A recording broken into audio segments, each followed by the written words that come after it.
자, 오늘 복음에서 사실 두 번째 시간으로 복음의 날개 아래서라는 제목으로 룻기를 통하여서 룻기서에 기록되어져 있는 하나님의 복음의 메시지를 듣기 원합니다.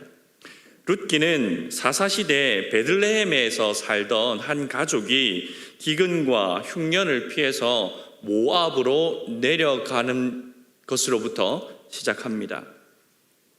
여러분, 사사시대를 표현할 수 있는 구절이 한 구절이 있어요. 혹시 기억나세요? 아시겠어요? 뭔지? 자기 소견에 옳은 대로 행하던 시절이 사사시절이에요. 애굽을 떠나서 약속의 땅 가나안에 정착했지만 이 백성들이 점점 하나님과 멀어지고 그래서 자기 소견에 옳은 대로 행하기 시작합니다. 그럼 하나님 가만둘 수 없잖아요. 그래서 이들이 다시 하나님께로 돌아올 수 있도록 이들에게 징계를 내립니다. 이방 민족이 침입하게 하셔서 그들을 괴롭힘으로 말미암아 그들을 징계를 내리면 그때 이제 정신이 좀 드는 거예요. 이러면 안 되지. 우리가 하나님 앞에 다시 구해 주실 것을 간절히 기도합니다. 그러면 하나님이 사사를 일으켜서 그들의 어려움으로부터 대적의 침략으로부터 그 백성들을 구해내요. 그래서 좀 평화가 임합니다. 평화의 기간이 조금 길어지면 또 어떻게 돼요? 또 스물스물 자기 소견에 옳은 대로 행하기 시작합니다. 그러면 또 하나님 징계하세요. 그러면 또 그 하나님 앞에 잘못했어요. 그럼 또 사사를 일으키시고 이런 것들이 계속 반복되는 시절이 사사 시절인데, 그런데 이게 믿음이, 이 백성들의 믿음이 하향이에요. 점점 갔다 조금 버티다가 점점 떨어지고 점점 떨어지고 점점 이렇게 하나님을 향한 믿음과 사랑이 점점 줄어들던 시대가 바로 이 사사 시대입니다. 그리고 이 룻기를 기록할 때 1절에서 그 땅에 기근이 임하였다라고, 흉년이 임하였다고 말씀하시는데, 기근과 흉년은 하나님께서 자기 백성들과 언약을 맺을 때 너희들이 불순종하면 내가 이 땅에 기근과 흉년을 내리겠다라고 말씀하셨거든요. 그러니까 이 땅에 기근과 흉년이 임하였다는 것은 이 백성들이 또다시 방종해져서 자기 소견에 옳은 대로 삶으로 말미암아 하나님께서 징계를 내리신 시대였다라는 것을 알 수가 있습니다. 하나님께서 자기 백성들을 향하여서 징계를 내리시면 어떻게 해야 돼요? 다시 회개하고 돌이켜야 되죠. 그런데 이 베들레헴에 살던 이 한 가족, 나오미 가족은 하나님께서 물려주신, 기업으로 주신 그 땅을 버려두고 곡식이 있다라는 소문을 들은 모압으로 내려가 버립니다.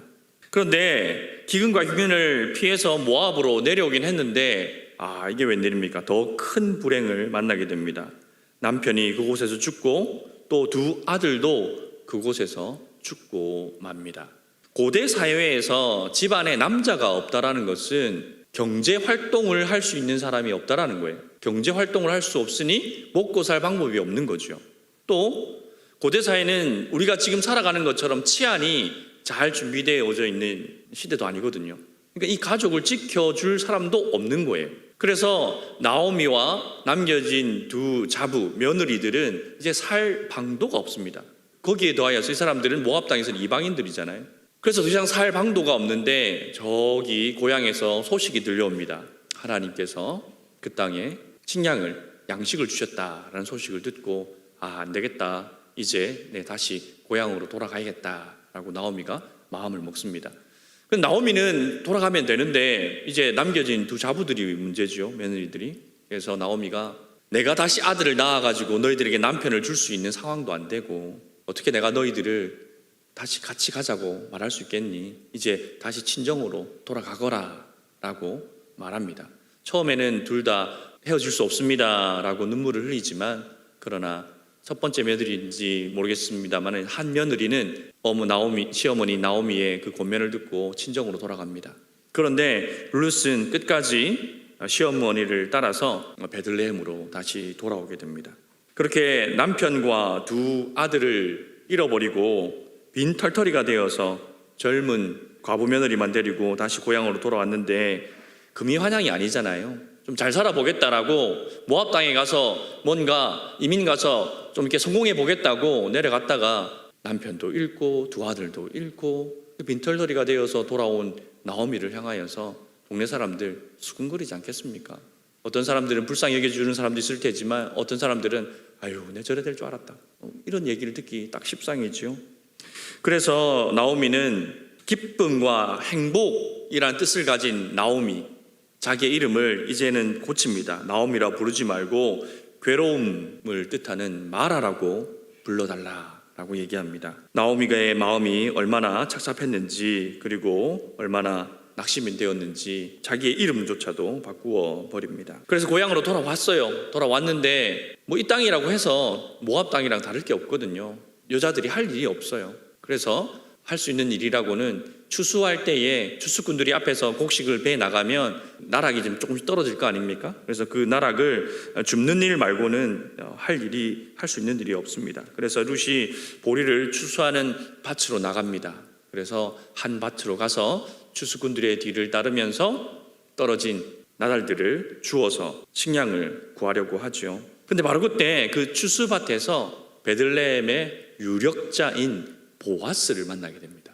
하필 그 이삭 줍던 밭이 보아스의 밭이었던 거예요. 아마 이방 여인이, 베들레헴이 그런 큰 동네가 아니거든요. 그래서 이방 여인이 자기 밭에서 이삭을 줍고 있는 것을 보니까 좀 이상했겠죠. 무슨 일인가 싶어서 종들에게 저 소녀가 누구냐라고 물어보니까 나오미의 며느리인데요, 모압 여인이에요. 모압에서 돌아왔는데 아무것도 가진 것도 없고 그래서 지금 뒤에서 이삭을 줍고 있습니다. 그런데 이 며느리가, 이 여인이 얼마나 부지런한지 집에서 잠깐 쉬러 들어갈 때 말고는 계속해서 우리를 따라다니면서 이삭을 줍고 있습니다 라고 설명을 듣습니다. 그러자 보아스는 룻을 불러다가 다른 밭은 가지 말고 이 밭에서 이삭을 줍도록 허락해 줍니다.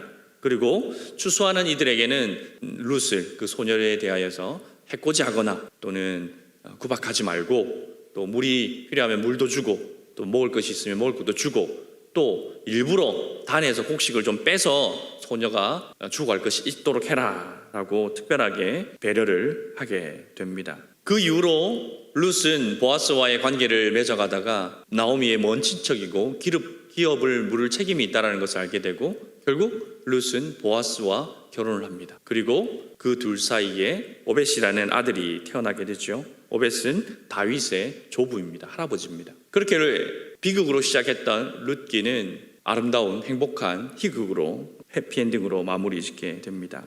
그래서 마라라고 불러라고 했던 그 이름을 다시 나오미로 되찾는 스토리가 바로 이 룻기의 이야기입니다. 이 룻기는 출애굽기와 좀 비슷한 점이 있어요.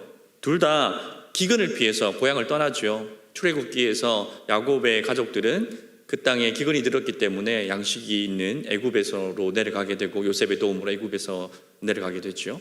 또 나오미의 가족도 베들레헴에 기근이 들어서 모압으로 내려가게 되었습니다. 야곱의 가족들은 시간이 지날수록 번성하긴 했어요.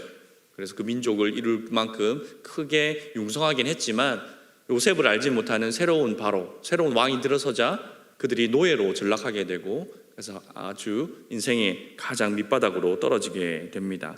나오미 가족도 마찬가지죠. 이들은 처음부터 번성하기는커녕 계속해서 아픔을 당하게 됩니다. 그런데 하나님께서는 그 슬픔의 땅에서, 낙심된 땅에서, 소망이 없는 땅에서 애굽에서 건져내시고 모압에서 건져내셔서 하나님의 약속의 땅으로 옮기시게 되는 것이죠. 그래서 자기 백성을 그 나락에서, 가장 인생 밑바닥에서 건져내시는 하나님의 구원 역사가 룻기와 또 출애굽기에 기록되어져 있는 거죠. 특별히 룻기에서는 보아스라는 구속자가 나타납니다. 그는 이방 여인이었던 룻을 선대하였고요. 또 나오미 가문의 기업을 물을 자의 책임을 다함으로써 룻을 구속하게 됩니다.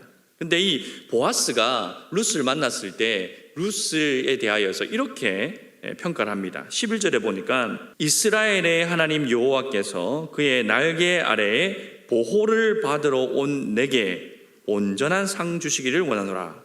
이스라엘 하나님의 날개 아래 보호받기 위하여 온 사람이 바로 룻이었습니다. 이스라엘의 하나님 날개 아래 보호받기 위하여서 온 사람이 바로 룻이었습니다. 룻이 나오미를 처음 따라 나설 때에 그 마음이 어땠을까요? 낯선 땅이잖아요. 룻에게는 모압이 자기 고향이거든요. 그런데 낯선 땅으로 가야 됩니다. 간다고 해서 뭔가 뾰족한 수가 있는 것도 아닙니다. 그리고 그곳에 반드시 가지 않으면 안 되는 다른 대안이 없는 것도 아니에요. 친정으로 가도 된다라고 허락받았거든요. 친정으로 가면 됩니다. 그러면 기본적인 삶은 유지할 수가 있었을 거예요. 그래도 룻은 나오미를 따라 나섭니다. 따라는 나섰지만 앞으로 자기에게 펼쳐질 삶을 생각하면 아무런 소망을 발견할 수 없겠죠. 왜 그런데 룻은 그럼에도 불구하고 나오미를 따라 베들레헴으로 돌아오게 됐을까요? 룻은 고향 집으로 돌아가라 라고 말하는 시어머니 나오미에게 이렇게 대답합니다. 룻기 1장 16절에서 17절 말씀에 룻이 이르되 내게 어머니를 떠나며 어머니를 따르지 말고 돌아가라 강권하지 마옵소서. 어머니께서 가시는 곳에 나도 가고 어머니께서 머무시는 곳에서 나도 머물겠나이다. 어머니의 백성이 나의 백성이 되고 어머니의 하나님이 나의 하나님이 되시리니 어머니께서 죽으시는 곳에서 나도 죽어 거기 묻힐 것이라. 만일 내가 죽는 일 외에 어머니를 떠나면 여호와께서 내게 벌을 내리시고 더 내리시기를 원하나이다 하는지라 라고 했습니다. 이 말씀을 보면 룻이 단지 그 시어머니와의 인간적인 정 때문에 시어머니를 떠나지 못하고 시어머니를 따라서 베들레헴에 온 것만은 아니라는 것을 알 수 있습니다. 물론 시어머니에 대한 인간적인 혈육의 정도 있겠지요. 그런데 뭐라고 합니까? 어머니의 백성이 나의 백성이 되고 어머니의 하나님이 나의 하나님이 되시리이다 라고 고백하고 있죠. 이러한 룻의 대답을 볼 때에 룻은 아마 나오미로부터 여호와 하나님에 대한 이야기를 들었던 것 같아요. 시어머니로부터 여호와 하나님이 어떤 일을 행하셨는지, 이스라엘 백성들을 향하여 하나님께서 행하신 일은 무엇인지에 대하여서 룻은 그 이야기를 들었던 것 같아요. 그것이 룻에게는 복음이었습니다.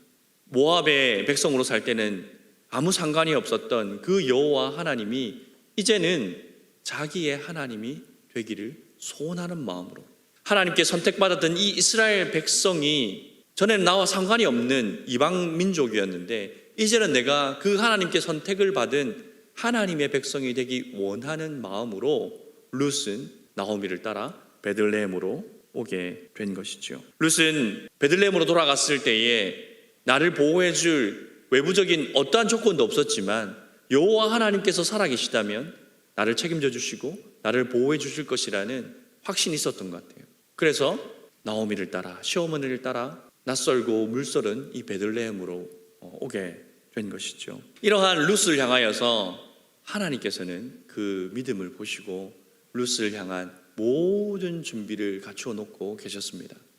하필 보아스의 밭에서 이삭을 죽게 하였고, 하필 보아스의 눈에 띄게 하셨고, 보아스는 그 이방 여인을 향한 긍휼한 마음을 가지고 그 여인을 향한 자기의 책임을 다함으로 그 여인을 구속하게 되는 것이지요. 그래서 하나님께서는 그렇게 하나님의 백성 되기 원했던, 하나님의 날개 아래 거하기를 소원했던 룻을 향하여서 상을 베푸셨습니다. 단지 먹고 사는 문제를 해결해 줄 뿐만 아니라 구속사적으로 더 큰 의미를 가지는 다윗의 계보를 이어갈 그 가문의 조부를 출산하게 함으로써 하나님의 구원 역사 안으로 룻을 초청하게 된 것입니다. 그러니 룻은 자기가 생각했던 것보다, 상상했던 것보다 비교할 수 없을 만큼 큰 상을 받아 누린 것이지요. 여러분, 우리도 룻과 같이 이방 사람들이었어요. 이스라엘과는 전혀 상관이 없는 민족이지 않습니까? 또 우리는 여호와 하나님을 모르던 사람이었습니다. 하지만 어느 날 하나님께서는 우리에게 복음을 들려주셨고 그 복음을 믿고 예수 그리스도를 순종하였을 때에 하나님께서는 우리를 그 하나님의 날개 그늘 아래로 이끌어 주셨습니다. 그곳에서 하나님의 백성이 되게 하셨고 또 예수님과는 혼인 관계를 맺게 하셨고 하나님의 자녀가 되는 권세를 주셨습니다. 이 모든 것이 하나님의 날개 그늘 아래에서, 하나님의 날개 아래에서 받을 수 있는 가장 좋은 것들을 하나님께서 우리에게 허락하신 것이지요. 뿐만 아니라 그 날개 아래에 거하는 자들에게는 오늘 말씀해 보니까 보아스가 룻을 자기의 식사 자리로 초청하잖아요. 그래서 그곳에서 떡을 주고 또 초에 찍어서 먹으라, 그리고 볶은 곡식도 풍성하게 주는 것을 볼 수 있지 않습니까? 그런 것처럼 하나님의 날개 아래 거하는 자기 백성들에게 하나님께서는 이 땅에 필요한 자원도 공급해 주셔서 이 땅을 살아갈 수 있도록 보호해 주시는 것을 볼 수 있습니다. 그래서 우리는 하나님의 날개 아래 있을 때에, 그 날개 아래 있을 때에 참된 만족과 참된 안정감을 누릴 수 있습니다.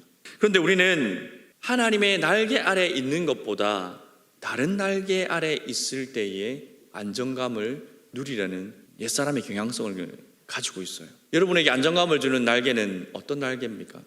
은행 잔고가 여러분에게 안정감을 주지 않나요? 또 여러분을 도와주고 여러분을 위로해 줄 수 있는 그런 인간 관계들 속에서 안정감을 누리고 있지는 않으신가요? 저 사람을 의지하면, 저 사람을 따르면 내가 안정감을 누릴 수 있을 거야 라는 기대감을 가지고 살아가기도 합니다.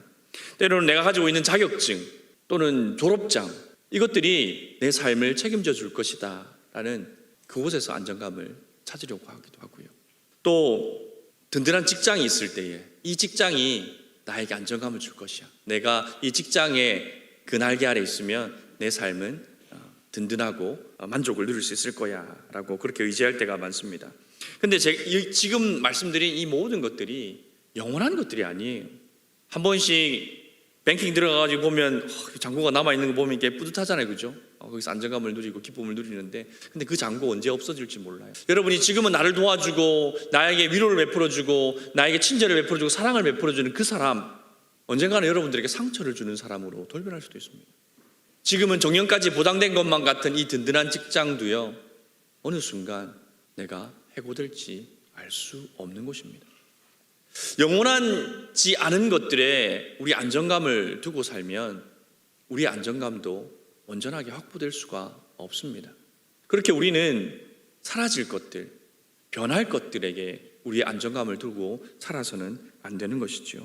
우리의 안정감은 오직 여호와 하나님 날개 아래에서 발견해야 합니다.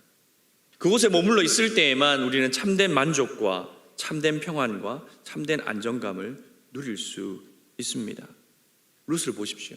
자녀도 없는 미망인의 지위에서 베들레헴의 유력한 자의 아내가 되고 아들을 얻었을 뿐만 아니라 그 아들이 다윗의 계보를 이어가는 하나님의 구원 역사의 한 페이지를 장식하는 한 줄기를 장식하는 그 아들까지 얻었습니다.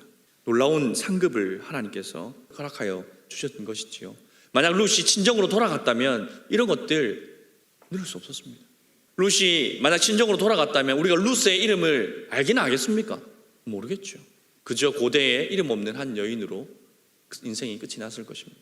하지만 하나님의 날개 보호 아래 있기를 원하고 그가 자기에게 안정감을 줄 수 있는 확실한 근거지인 그 친정집을 버리고 하나님의 백성이 있는 곳 베들레헴으로 옮겨왔을 때에 그는 하나님의 날개 그늘 아래에서 참된 보호를 받고 상을 받고 이 세상에서 줄 수 없는 가장 든든한 그 안정감을 하나님 날개 아래에서 얻을 수 있었습니다.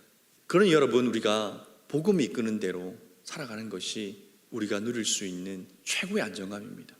룻이 복음을 듣고 하나님의 날개 아래 거하였던 것처럼 우리도 하나님의 그 복음을 따라서 하나님의 날개 아래 거하여야 하는 것이지요. 그것 외에는 우리가 참된 평안과 안식을 얻을 수 있는 곳이 없습니다. 오직 여호와 하나님의 날개 아래에만이 우리의 안정감의 참된 근원이 되시는 것이죠.